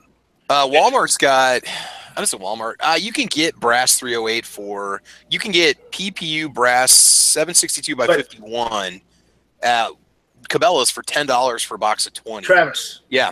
You're missing the point with a C308, a SETME, or a PTR 91, or an HK G3 HK 91. You do not want to use brass casings because the fluting in the chamber destroys the brass. There's no. No. It's not the fluting in the chamber that destroys it. It is how violent it extracts, and the brass gets destroyed on the outside of the receiver as the round comes back and smacks the gun. Yeah, I realized that about the rifle. I wasn't even thinking about the reloading side of it. I'm just talking the ammo investment. And when you buy the gun, you go to buy ammo for it. So yeah, you can run steel. And I would recommend using. Well, I know I ragged on steel a lot earlier, but for the 308, a C308, I would recommend just running steel through it. Gotcha. Now, Foos, since you're a competitive shooter, let's talk about what the investment has been for you for your pistols. What do you run into as the long-term cost? So I want to get into competitive shooting. I go out and buy that CZ75 or the SP, whatever. What do I need to know? Foos is looking around right now to see if his significant other's anywhere near. Oh, crap. I already know that. She's not, because I don't have one. And that is a reason I'm in competitive shooting. Well, it's a direct correlation here. So wife equals game over, single equals game on, right? Level up. Well, you have to think about this. If you want to get into competitive shooting, you're like, I want to get serious about this. Whatever gun you choose, the initial purchase of the gun is a drop in the bucket. A buddy of mine, he spent $16,000 alone on travel and major matches this year. $16,000. But of course, he went to a major match about twice a month throughout the summer. That's what he does. But for me, it's brass, it's components, it reload your own ammo. You'll get better quality ammo for cheaper price. You need your a press unless you really, really like, oh, I'm going to shoot 1,000 rounds in 2 weeks, and whenever I'm not shooting, I'm reloading on a single stage. I mean, it's substantial. Belt, holsters, mag pouches. That right there could be, for a production gun, it could be anywhere from $250 to $400. If you get into a race holster alone may be $250. What about your entry fees for your matches? I never ask you. What does it cost you? Do you just pay one flat membership and you're good for the year? Yeah. No. So USPSA, it's about $25 a year to be a member of the USPSA. So local matches are anywhere from around here, it's $15 to $20, depending on the range. Like if you go to a state match, those are usually right around the $100 mark. If you go to an area match, it is about $250, and then nationals I think is $500, right around that, just to go. But nationals, you're shooting 4 days. Yeah. So it's and you have the Bob Vogel's stagger. You have anybody and everybody that you have seen on Shooting USA that, oh, this is a competitive guy, he's doing this, and JJ or oh geez, what's his name? The guy from SIG or the Metrolix. You'll see these guys at these matches, and you'll shoot with them. It's maybe not on the same squad, but you'll be shooting the same stages as they do, so you can do a direct comparison. But it's drive time. A lot of these major matches, you want to get there the day before, so it's a hotel, it's food. Yeah. So, Dell Keinholz makes a good comment on the YouTube thing. He goes, these fees and costs sound a lot like playing golf. Yeah, that's pretty much it. You got your country club fees, you got your ball fee, you've got your clubs. Yeah. Now, okay, now we're talking competitive shooting. Let's just say, hey, everything costs. I want to start deer hunting. I'm going to go get my rifle and go hunt. Okay, well, that's a whole other show, I think. Some states you have to take the hunter course first. Yeah, I did. You have to get the hunting license. Okay, and then you hopefully have a place to process. You got to have a place to put the deer. I hope you have a freezer. Yeah. You got to have facilities, and you got to have tools to process the deer. I mean, okay, I'll use a hacksaw. Great, but so do you want to do that? You need a dryer. I think we should do that. Okay, we'll call it how much does it really cost to hunt next week? Okay. Yeah. On that one, you need a good meat dryer for jerky. Yeah. I have to set out for that, how much it costs to hunt, because my wife could possibly listen to that show and it would be an error. Yeah, he'll get in trouble. Just tell her the cost has been spread out over a lifetime, so it's only like $20 a month, We'll make this work, Tony. We got to have you in on that one if we decide to do it. But we'll save the hunting thing. We'll save the hunting discussion for another area. But again, that's another guy who wants to get into hunting. I got a nice wildlife reserve out back I can go to, and that rifle's on sale at Walmart for $279. It's got a scope. I'm done. No, it gets a lot worse. I decided to deer hunt this year, and I bought the gun first, not knowing that I would get the lottery draw permit. Fortunately, I did, but I was fixing to make up all kinds of excuses for why I blew $700 on a gun that I can't use. No, you only paid $350 for that gun. The wife's listening. Remember? Yeah. No, she knows what I paid. All right. So yeah. I mean, with this competing, if you're like, okay, I want to get into it. I don't care about majors or anything. It's $15. $15, $20. If you shoot every weekend, okay, that's that. And then you'll average rounds or anywhere from 150 to 200 at local matches. So you're looking at that. Let's say you do it every weekend and it's $20 every weekend. So right there, that's 80. And then you put in 800 rounds of ammo. That's just match ammo. That's not practicing. That's not getting better. But a lot of this getting better is doing a dry firing at your house. That means you have to get something to video yourself with, so you could figure out what you're doing wrong. Of course, you'll have your belt and your gun and everything. Make snap caps. Don't buy them. Get a timer. $100 right there. Is the timer really needed at the beginning? You could do it on your phone at the beginning, but a good timer is well worth it. Here's some good marital advice. Okay, so Dell Kindhold says, I just tell my wife that collecting guns and gears like collecting Coach purses, they are an investment. If you're in a relationship with somebody and finances are a big issue, because that's a big issue with a lot of couples and stuff. Here I'm going all Dr. Phil. It's a good idea to get that stuff out there early when you first meet somebody before you get married. Because my wife's known all along that I've been somebody who's enjoyed shooting, and I'm a gun person, and we just pretty much have an agreement. Just like Dell says, I let the wife go out and get whatever purses she wants, and I go out and get whatever guns I want, and we just we have our budget we stick to, and we're both happy. So it can put a lot of strain on a relationship. Last thing you want to do is have to get into an argument or something. So there's even more costs you got to take into consideration when you're shopping for firearms. Plan it out on a budget. You don't have to go out and spend $1,000 that first trip to the store or when you order your gun online.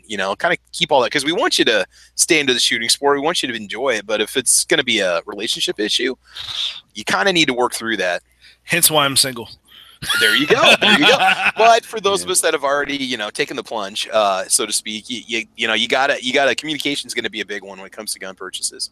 So if you can get your significant other into shooting with you, it costs you a lot more money, but you get a whole lot more freedom to indulge when you're sharing that. Yeah, my wife and I went to the range many, many times before we even got married, and she loved it. She loved shooting skeet, and she's awesome with the rifle. And get that early if you can't take that person out and show them how much fun it can be. And then after that, like I got a buddy and they just recently got their first handgun. Okay.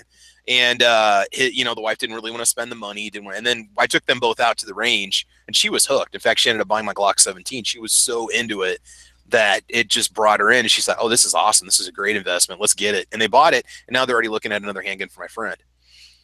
So, yesterday, whenever I was shooting, there's multiple couples that shoot.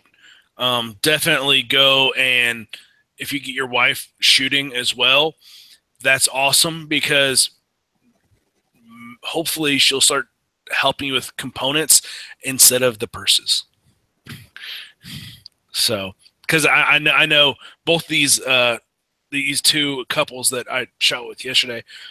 One's a pretty good friend of mine. I just met the other one yesterday, and we were talking about it gets so much more expensive. I went, it does now. Or really, does it? And she's like, yeah, you're buying double of everything. I'm like, yeah, but what are you not buying now? What would you be spending that money on? She's like, well, I did like to do this. I like to. I'm like, what do you use that money on now? She's like, bullets and stuff. I'm like, so it's really not costing anything more. You're just having more together time at the range. Foos, what ends up happening is you make sure that that $400 Michael Kors purse fits a 1911 as well as a pocketbook. That's what ends up happening. Take her shopping for a concealed carry purse. Like Cabela's has like 50 of them hanging on the wall. I mean, it's like, hey, you want to go purse shopping for a gun purse? Sure. All right, boom, gone, done. Even if she don't get into the guns and accessories in that respect, she's still into the purse and whatnot. As long as she understands the love for doing it, it's a big hurdle to get over. No, there are a lot of there out of the female shooters I've seen. Yes, they're like, oh yeah, I like all this stuff, but I would rather have ammo or a new gun than the $600 purse. The first time I took my wife out to the local range that I go out to with my sons, and she shot, she was a little bit uncomfortable at first, but she started to get more into it. And when we left, she said, now I see why you stay here all day. She couldn't believe how friendly the people were, and it was a lot of fun. It was good exercise. We were both getting sweat in our eyes and a little bit sore, because it can be like going to the gym. You know, you're lifting heavy rifles and things like that. There's walking back and forth to set targets. I mean, you're getting a workout, you're getting fresh air. You get to meet people, you're having some fun, you're building up your skill level, and you're spending quality time together. And I mean, it's just like if you wanted to take up golf or something so you could spend time with your spouse or whatever it is. You know, if you're really big in your classic car and your wife wants to go to all these shows really just to meet people and stuff like that, so she'll help you with the car. She'll help you clean up the car, or she'll help you set up the display that you put next to the car, or whatever it is. So it is a good way for family time, a good way for couple time. Plus, you get all the other benefits out of it. I mean, what if she ever wants to get into competitive shooting, or what if she ever wants to get into hunting, or what if, heaven forbid, she actually had to defend herself? There's a lot of pros to the expense of it. And unlike, you know, let's say you go golfing. You know, let's say golfing was your thing. I don't know how much used golf clubs run, but I think that they would drop in price pretty much with the next quote unquote big thing in drivers. So I mean, with firearms, there is that intrinsic value that you could go out and play with, and still have the value in it. It's like basically playing with a bank account. Something else about taking your wife out to the range, or your girlfriend or whatever, you know, be prepared for the possibility that she becomes a better shot than you. Yes, they can be. Women have their heart rate is different. They are, say a squib. They don't have as much adrenaline running in them. They're usually steadier. The thing with guys is we have more muscle mass, so technically, with big bore stuff, we can handle recoil better. But I've seen plenty of females handle a 1911 a hell of a lot better than guys. Hey, real quick, I want to get this out. We can wrap up any time, but just real quick, there's a lot of stuff going on over on the gun channel side, and Smeggy had asked me to get this out. I put the link over on the YouTube side. The Every Second Matters. You click on the link to go over there and check it out. It's going to be live all day. And then also, guys, go over to patreon.com/gun websites, and let's keep G-Webs going. There's a lot of good stuff going on right now, a lot of advocacy going on right now. And so if you click on that link that I put on the internal, there's the Gun Rights Policy Conference 2017 going on. There's a Polite Society podcast going on. So when you're done here, you got nothing to do, or even if you want to do it, you should do it. You can go check out a couple episodes of Every Second Matters, and then also the live broadcasts that are going on. So lots of good stuff. And while we're talking about the gun ownership, that's going to lead into the next thing. First of all, go join gun channels if you haven't done so yet. You need to get a membership. It's free. Gun organizations to join. That can be another cost of being a gun owner. Let's talk about some of the organizations that you guys belong to. And I don't want to argue. I don't want to sit here and argue whether or not if it's worth it to be an NRA member, because everybody has their own feelings about their own organization. But what organizations are important to join? Let's get that out right now. Here we go. The NRA, while I'm extremely pissed off at these bastards for what they did to the USCCA and the other group, join the freaking NRA. They're the biggest stick we got in this fight. Don't spend any extra money that you have to if you're like But me. they're not the only one. So no, they're not. Multiple. Okay, what else is out there? What else should people be looking for? We got the GOA, Gun Owners of America. Okay, now what do they do? They're pretty much the same deal as the NRA ILA. Yeah. And they're probably a little bit more in depth on local issues than the NRA is. The NRA is generally going after the big shit. Okay, what other organizations should we know about? There's Second Amendment Foundation. Okay. And God, there's so dang many of them. But, yeah. Those are the big ones we need to look for first, right? The NRA, they say they have 5 million members. If there's 100 million gun owners in America, there's no damn reason why the NRA only has 5 million. Even if you disagree with a lot of the shit they do, they still do enough good for us that people should join. I mean, the fact that you can even own firearms, yes, it is our constitutional right, but there's a lot that they have done for us to ensure that we can still get them with the ease that we can get them, or the fact that we don't have a forced registration. There's a lot that they're doing for us that happens behind the scenes. I always like to read the ILA articles because they talk about specifically what they've done for us, and that I like that because they do activate. They're very active on the state level. A lot of it trickles down to the local level. One thing I'll say about the NRA membership, if you're not an NRA member, Cabela's has been doing this. They do this a couple times a year. They let the NRA guys show up and set up a table, and you pay for your membership. As soon as you sign up for it, they turn around and give you a gift card that's worth the membership price that you just paid.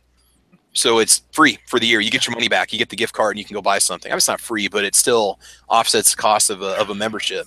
Or the Tulsa Gun Show, the Watermaker Gun Show. They usually have NRA out there, and if you sign up, you get in the gun show for free. Yeah. I would suggest, and you can take this with whatever grain of salt you like, that you at least join NRA, GOA, and the Second Amendment Foundation if you can afford to. The NRA is expensive. Now, if you're very first into it, I don't think that is these memberships are needed. No, you're right.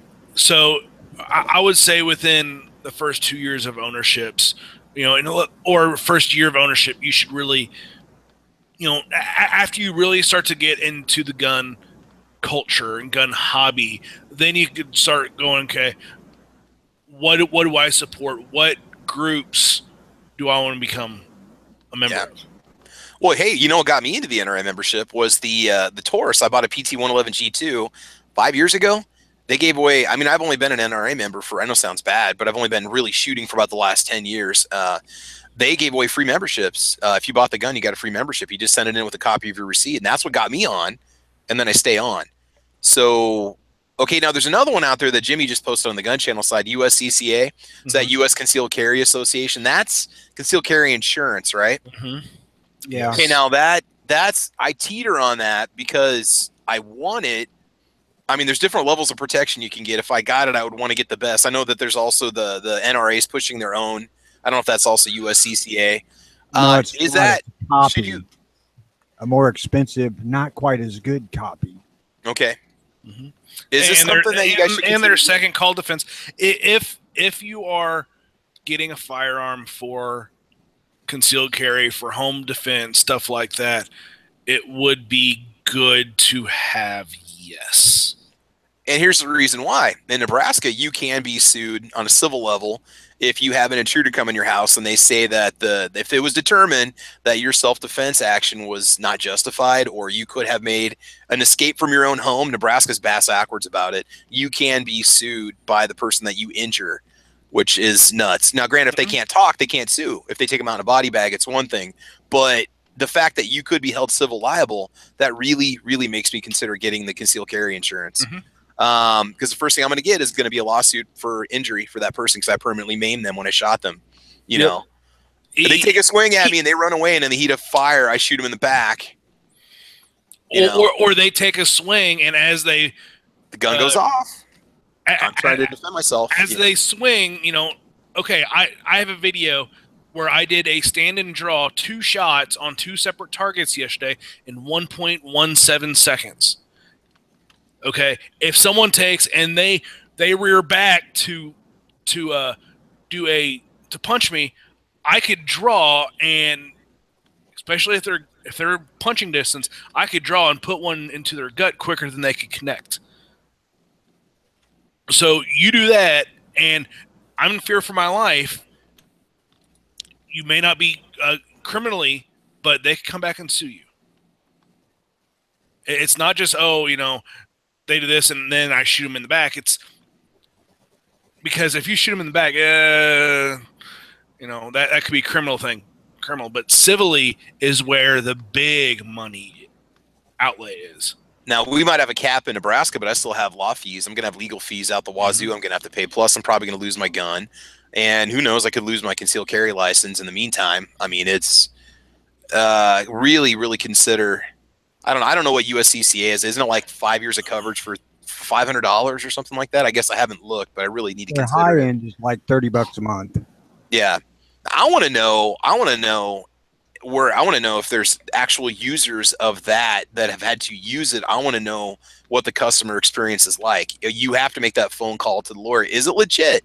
Are they really going to pull through and get me that bond money posted that was promised on my membership? I really want to know how effective that stuff is, because I don't want to throw away $500 if I would rather just maybe put some money back for legal fees instead. They have user stories in their magazine all the time. Yes. I'd like to see more of that, because I want to know that I'm going to get it and I make a phone call and I'm not put on hold for 30 minutes and then it goes to India and then they're going to say, well, we'll get back to you tomorrow, and I'm in jail. You know, I'm just saying that's the reality of a lot of this stuff. There's so many of these concealed carry liability companies popping up. I want to know which ones are legitimate. I've been a member of USCCA for a year and a half now. So what happens? You get arrested, you get the one phone call, you make a call to them. Yep. And then they take care of the rest. They take care of, well, it's what they can, right? What they legally are allowed to. They take care of your legal. They put you in contact with a lawyer. And they pay the retainer fee, don't they, to get the lawyer to you? They if you have the gold membership. Yeah. They do the lawyer thing, and then they also arrange for bail. Yeah. So again, that's another cost you really, really do need to consider, especially if you're just getting your concealed carry license. You know, you have no idea when you're gonna have to draw your firearm. You have no clue. It could be when you least expect it. It happens, and then boom, you've got a whole nother world you got to deal with. So, yeah. I mean, let's face it. All of these quote unquote insurances are banking on the fact that the odds of you drawing your firearm and using it and needing their services are so damn slim. Yeah. You know what though? Anymore, I mean, look at what happens. Look how fast people are to road rage on you, or look how quick you could run into civil unrest. You're just going home and there's people throwing Molotovs in the street, and that's your exit. You get pulled out of your car. I mean, there's so much crap out there now. People are just so hot-headed anymore to draw. I mean, you hear about it and see it all the time in the news, you know, and I just think it's best to err on the side of caution and not put yourself in a situation, because you got to think about it. You say, well, I'm gonna defend myself and I'm gonna be fine. Okay, well then you're in jail, or you're arrested, or you're put on. You can't go to your job. You know, you can't work. You got to pay a mortgage. You've got kids you got to feed. You know, I'm painting a worst case scenario for a gun owner, but that is the reality. If you get yourself a handgun and you start carrying, that is an expense you need to remember. I would say that your bail just to get out of jail is going to be $1,000 at least. Mm-hmm. Yeah. Yeah. And like second call defense, they, you know, if you don't have a lawyer on retainer, they'll do that. They'll get you lawyers. And like, what if you're traveling? What if you're visiting family or friends, and you need to use it? You don't know any lawyers around the area. Yeah. Now, what if you get shot too? Like, you get shot in the shoulder, your medical bills are going to go through the roof. Mm-hmm. Oh yeah. Oh yeah. Yeah, does USCCA give you medical coverage also? Not that I'm aware of. I mean, hopefully you've got health insurance, because if you don't, you're. Oh yeah, I wouldn't. Good luck getting money. Good luck getting money out of the dirtbag that shot you, because you know he's robbing you because he has nothing. You know. I wouldn't own any guns or any reloading equipment or none of this stuff. I had had medical insurance. Yeah. Yeah, I agree. Just because I wouldn't be able to afford it because Yeah. the cost of my freaking medicines bankrupt me. Yeah. So, well, guys, any final thoughts or words you want to add before we go ahead and wrap up? We've been going for a solid 90 minutes now. I just think long range precision shooting. Okay, make that your bucket expensive. list. Make that your bucket list retirement. You can always get a more powerful optic for your old eyes, right? So if you get into long range shooting, I don't know if you can do it on the cheap. I got a pretty solid long range setup. Yeah. I mean, Savage Model 10 is like $600 that I paid, and then I put a $300 fixed power SWFA scope on it. And that's about $900, and it could probably get me out to like 800 yards. But if I want to push it past 1,000, you're gonna need a scope that has incredible optics clarity, which is easily gonna push you around $1,000 per scope. And you got ammo, you got range fees, you got targets, you've got gas and transportation, you got precision ammo is going to cost you a lot more than 9mm that I'm shooting, lead cast crap through. Yeah. I wanted to buy a 338 Lapua Magnum, single shot, bolt action from Savage. They got a $900 their 112 Magnum target. To reload, I think 100 rounds of 338 Lapua Magnum is like $900. Yeah. So yeah, because a lot of those 338 Lapuas, their projectiles are milled brass. One thing I wanted to throw out there to the newbies that are looking to get into this and that have been scared off by this particular topic or this chat. Yeah, that wasn't the idea. Hopefully we didn't push you away like, oh, I'm not going to go buy that gun now. Start small. All this huge expense is not a one-time thing. You don't have to go and buy all of this stuff when you buy the gun. Right. You can spread it out over a year or two, whatever it takes. To have the gun, you need ammunition, and you need, if you're going to carry it, a whole supplies and the stuff to take care of said gun. That's it. So you're looking at probably on the cheap end, $75 or $100 on top of the gun just to be able to shoot that thing. Well, with ammo. Remember, ammo another $100. So $200 on top of the gun to get you 500 rounds of ball ammo, and to be able to maintain that firearm through that 500 rounds. By the way, that M&P chat we had earlier, I'd stop the calculator at $675. I'm like, okay, we're done. So that $400, that $75 gift card that you're going to get in the mail will offset it a little bit, but you're still looking at, Yeah, so I mean, you don't have to go crazy, but we make a lot of valid points: holster, ammo, firearm, cleaning supplies at a minimum. Or, maybe if somebody's getting into it, you got some stuff sitting around, hook them up. I've done that before for my friends, with supplies. And if it's just for a range toy, you're like, okay, I want to get it. I want to go out to the range. The box it comes in is good enough to get out to the range. Right, that's true. You can put your mags in it. You can put your firearm in it. You just set everything in there and use it. You don't have to go spend $15 or $20 on a case or $50 on a Pelican case. If you got the money, go. But you don't have to break the bank to get into this. Yeah. A Walmart sack, put your extra mags and stuff in that. Heck, whenever you bought 100 rounds, guess what? You have Walmart sack right there. Put the shells back in the box. Just take the plastic holders out and put the shells back in the box. Yeah, you can do that too. I'm personally one who doesn't particularly have that big an affinity for semi-auto handguns. I carry one. I carry a Smith & Wesson, currently a SD9. Yeah. And I absolutely do not care that it is the cheaper level Smith & Wesson gun. The gun works. That's all I give a shit about. I love my SD9 VE is the reason why I have not gone out and bought another Glock 17. That thing is just, it's accurate. I don't mind the trigger on it. SD9 VE for a first-time gun owner, man. I picked one up used for $225. I've seen them new for $249. I think regular retail on them is $350. Consider an SD9 VE. If you want to get a first 9 or a 40, man, I don't care what anybody says. That's the second one I've owned, and it's awesome. It's an awesome pistol. I love the one I got. Yeah. Yeah, you can get used to the trigger. I know people are used to like the staging triggers, you know, where you hit the wall and it breaks. This one, you just kind of know when it's going to go off when you shoot it enough. After a couple hundred rounds, you'll have a really good feel for the trigger. I don't think it's as bad as what people say. I love shooting mine. It's fun. So, okay, never mind. Oh no. I was going to say, it's more purchasing the firearm instead of cost of ownership, but go out and rent it first to make sure you get what you want instead of, oh, I want this Glock. You shoot it and then you're like, how come the slide's hitting my hand? Because you have, you know, a fatty deposit between your index and your thumb like I do.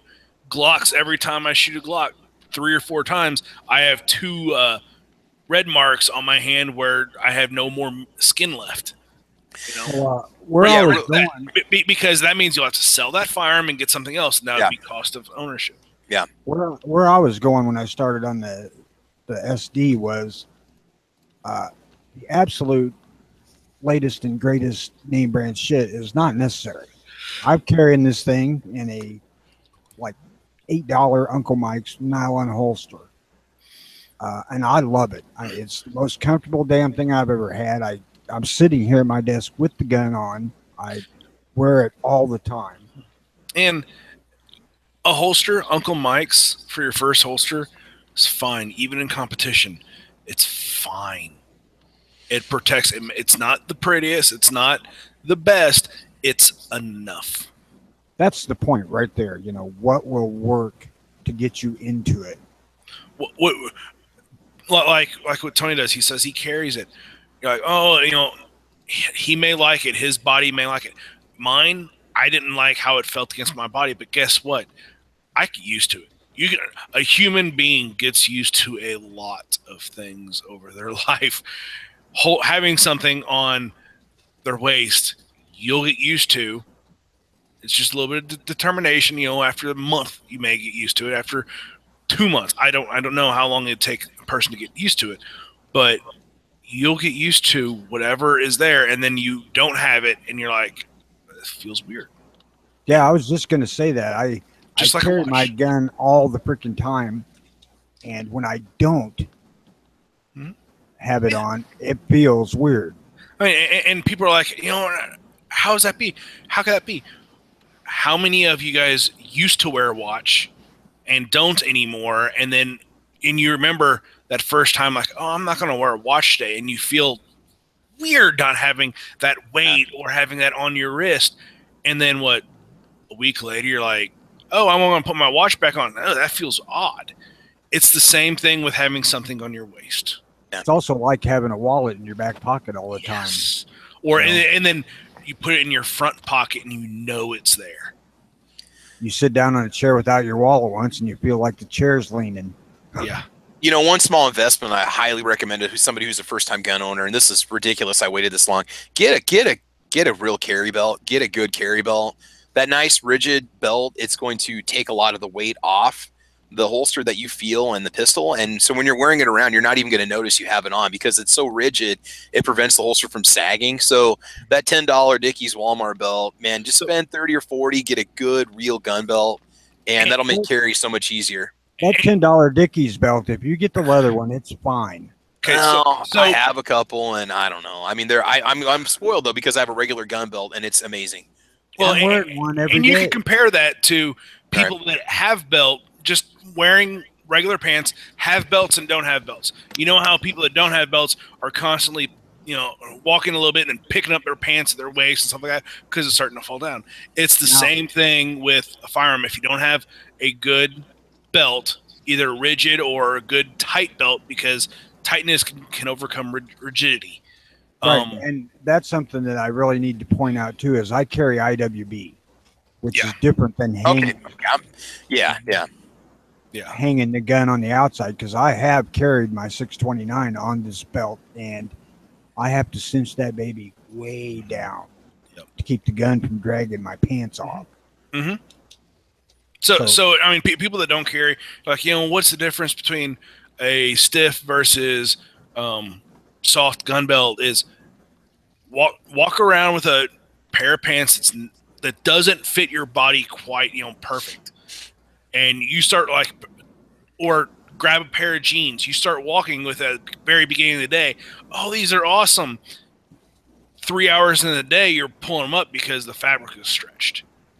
That's how it feels like having a soft belt or a not proper belt versus a proper belt. They'll feel like it's always coming off.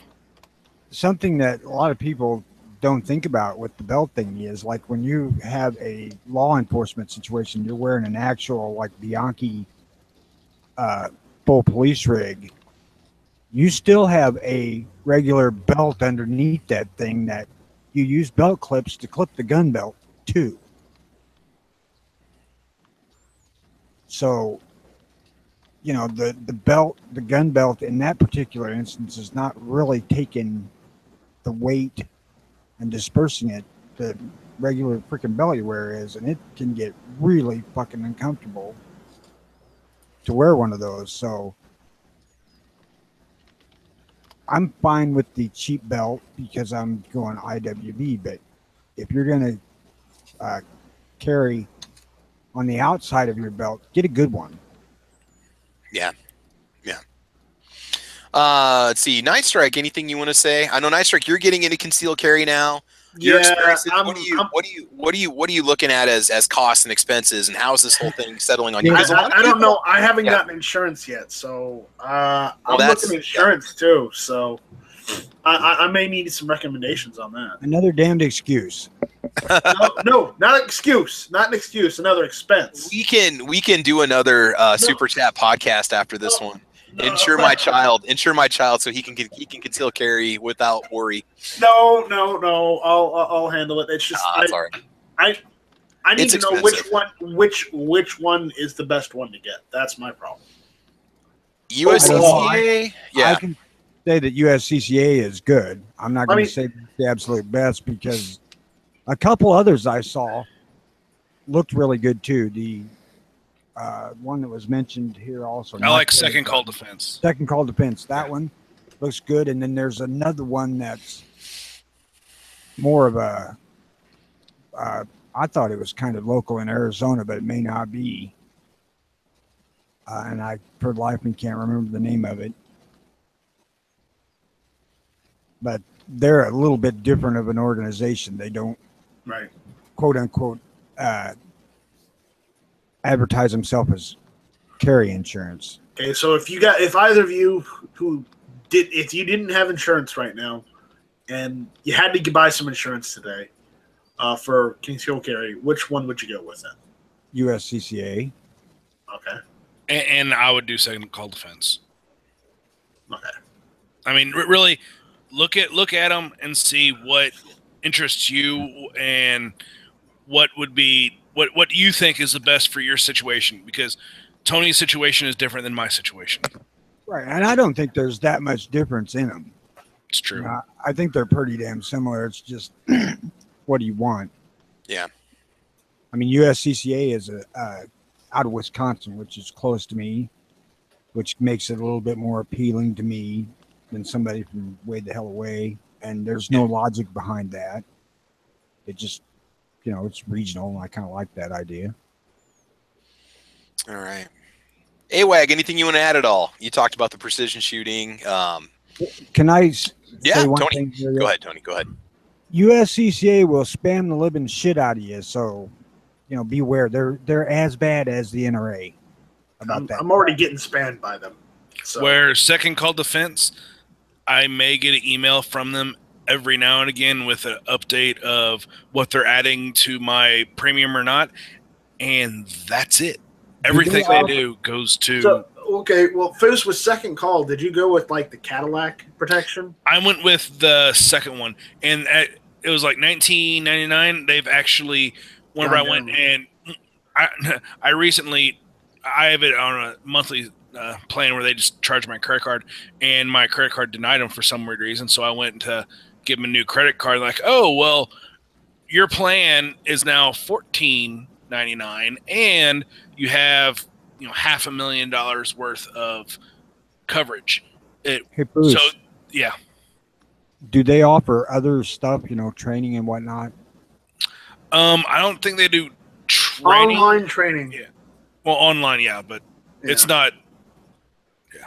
I mean, I'm just curious. I mean, the USCCA offers a lot of other shit with it, but it's not really that much of a value. I mean, you can go to YouTube and look at all the damn online training videos you want. Right. Actually doing it is a different thing. USCCA, and you can look at these videos just by going on their YouTube page, offers some scenario-based stuff that's interesting to watch. So even if you don't join USCCA, I suggest you check out their YouTube videos on situational awareness stuff. Just go out, look at the ones that are out there, do your own research, and see what's best for you. I would not ever recommend Carry Guard from the NRA just because of their business practices. The fact that they booted out, was it USCCA? They kicked them out of the convention or canceled their table at the NRA convention. Something went down where they didn't want other concealed carry insurance companies at the vendor booth or something at the NRA convention, the national convention. That really, really pissed me off because I don't care if they're the competition or not. It's the idea that you want to push guns on people. People have the right to pick whatever insurance they want. Why limit them? Also, having NRA membership, there is some protection there intrinsically, but all that is after the fact. And the guy from USCCA came out and he took the high road. He said, even though they did this, and I don't know why they did it, I'm still a supporter of the NRA for our rights. Yeah. I mean, okay, they're the competition, and NRA has been just saturating their Carry Guard stuff in American Rifleman magazine and on emails. But there's enough room out there. I'm sorry. There's enough room out there for more than one concealed carry insurance company. I mean, that's just my feelings on it. Well, make the better coverage if you want to win. Don't sit there and boot out the competition. That's Bush League, man. Looking between both of them, I think I'm going to go with the one Foos goes with. The second call defense? Yeah. Okay. Make your own decision. Yeah, I ain't touting one over the other. I don't think it matters. Whatever you want. I think all of these are so damn similar that you're not going to make a real wrong choice. No, it's true. But at least I thought about this before going ahead and taking the course or anything. I actually planned out ahead for once. Figure that one out. Oh, hell, I didn't. I didn't even know that shit existed until after I'd got my license. All type of insurance exists. It's whether you look for it or not. That's the key. I like second call defense. I'm just looking at it right now, $34.95 per month or $400 a year. But you can add your spouse for $80 a year. Add your spouse for $7 a month, and they've got some mega protection numbers that they throw at you. $2.2 million in total coverage. I think I'm going to go for the mid-range like Foos. The $14.95. We'll have to see what the differences are. Remember, I'm not married, so it doesn't bother me. Well, and I'm looking at is there job reimbursement if I'm pulled off the job because of trial? That would be a big one. Right. But like you said, make your own call. But that's awfully tempting. So basically, for a little bit less than what I spend on my cell phone every month, I can make sure that I don't put myself in the financial hole if I got to use my gun. Right. Cool, man. All right, guys, I'm going to go ahead and wrap it up. AWAG, one more final point before we go, buddy. What do you think? If you want to get into long-range precision shooting for super cheap, I'll do a video. Or, you know what? I'll just say it now. I'm going to go buy this really quick. If you want really good long-range precision rifle, get a Howa Mini Action 223. I've seen people push 223 out to 1,260 yards with little to no issue other than wind. But with the SWFA, fixed 6 power, that whole package is probably around $1,000. And you need a spotter scope. I have a Redfield 20 to 60, which is only like $60 on Midway. And that's a pretty decent little combo there. And if you run Federal Gold Medal Match, you can easily get half to two-thirds to half MOA at 100 yards. It's easy with that little rifle. So. Hey, on spotter scopes for that huge range stuff, if you got a kid's telescope,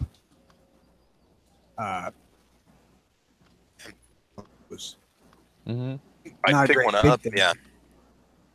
I mean, if you got one at your house. Oh yeah, you can pick one up used too. You know, yeah, probably cheap online. Get one at a yard sale for like $12. Yeah. Yeah. And for the 1,000-yard stuff, a telescope works really good. Yep. Done. So that's my little rundown of easy, quick. It's not necessarily inexpensive. It's still over $1,000. Yeah. It's a lot better than buying a $4,000 Accuracy International and putting another $4,000 US optic scope on it. That's a good point. Then there's the Ruger Precision. I heard that just starting out base gun, that is a great value for the money. I'm looking at used Ruger Precisions online right now. On Gun Broker, starting at $849 to bid.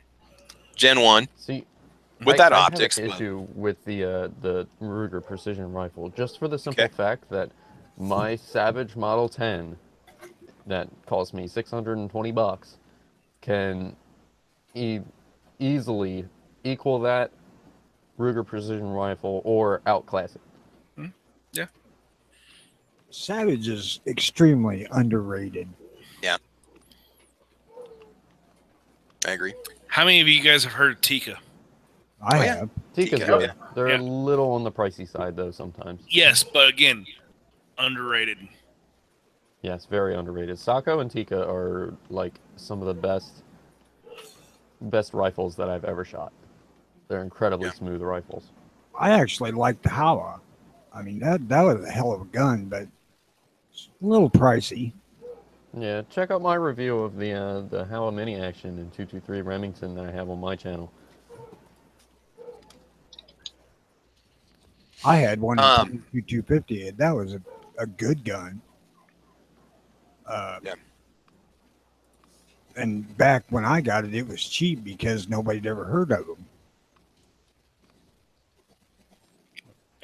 Guys, I got to get out of here. I got to get on the road in about not too long. So. No, it's all right, man. Thanks for joining in today. I appreciate all the feedback, and I think we covered the whole spectrum. You know, whether you want competitive shooting or self-defensive or range. Yeah. Sounds familiar, doesn't it? Yeah. Do you have a Croatian mag in that AMD? Not yet. Hold on. I wouldn't know what that sounds like because I was denied. Just like that Makarov Foost, I was denied that Makarov. You guys are so mean to me, though. Listen. Yeah. That's what it sounds like. It sounds like it got stuck. No, it's fine.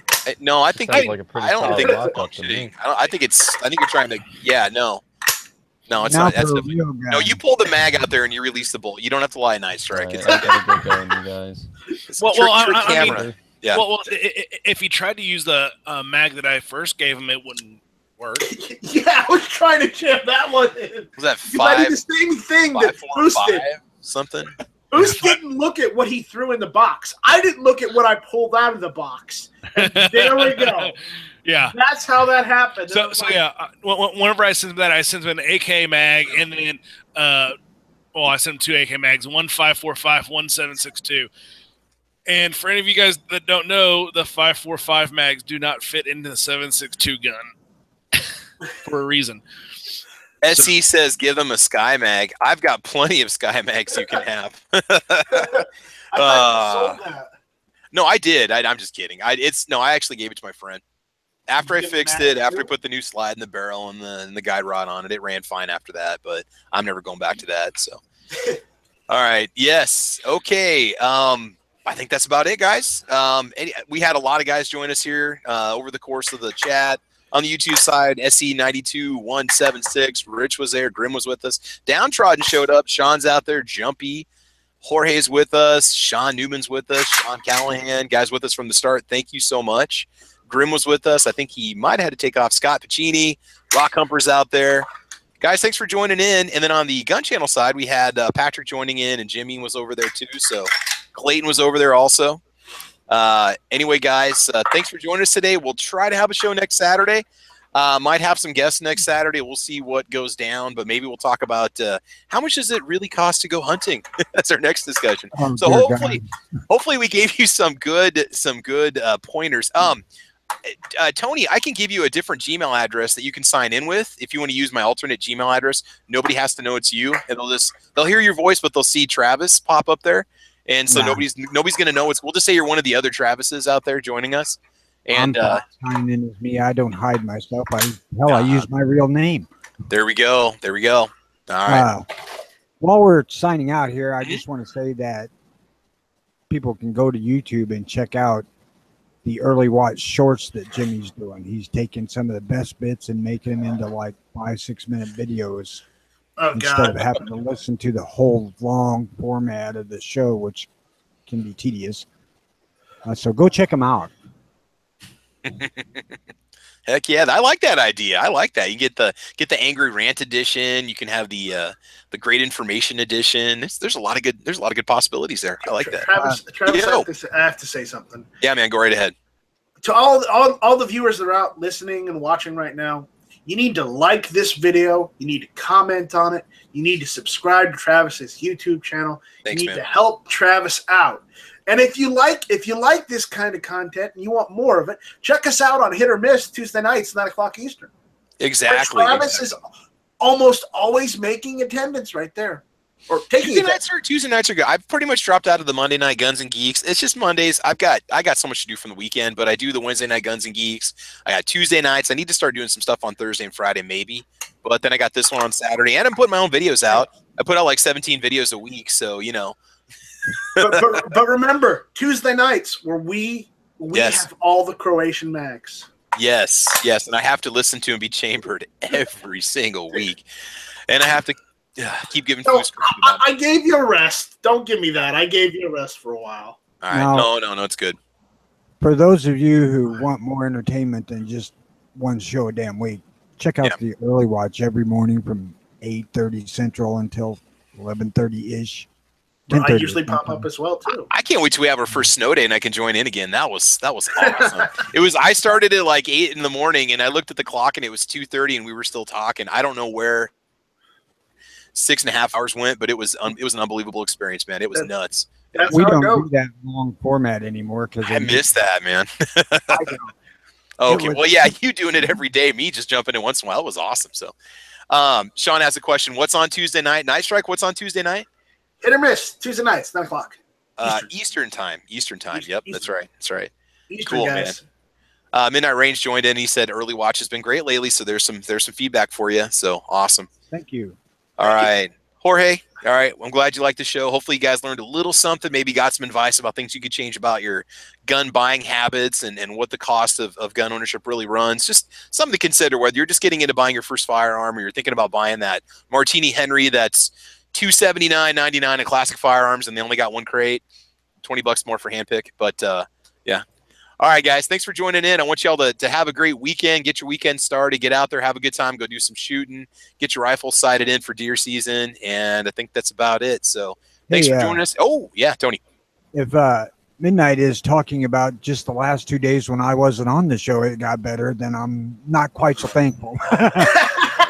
Well, he says lately. I mean, he probably tunes in every day because he's probably listening the whole time, so he's there. So, I can be. I'm usually there too. So, and SS Pawn has shown up to say keep the videos coming. We will do that, guys. SS Pawn is Stan is the owner of SS Pawn.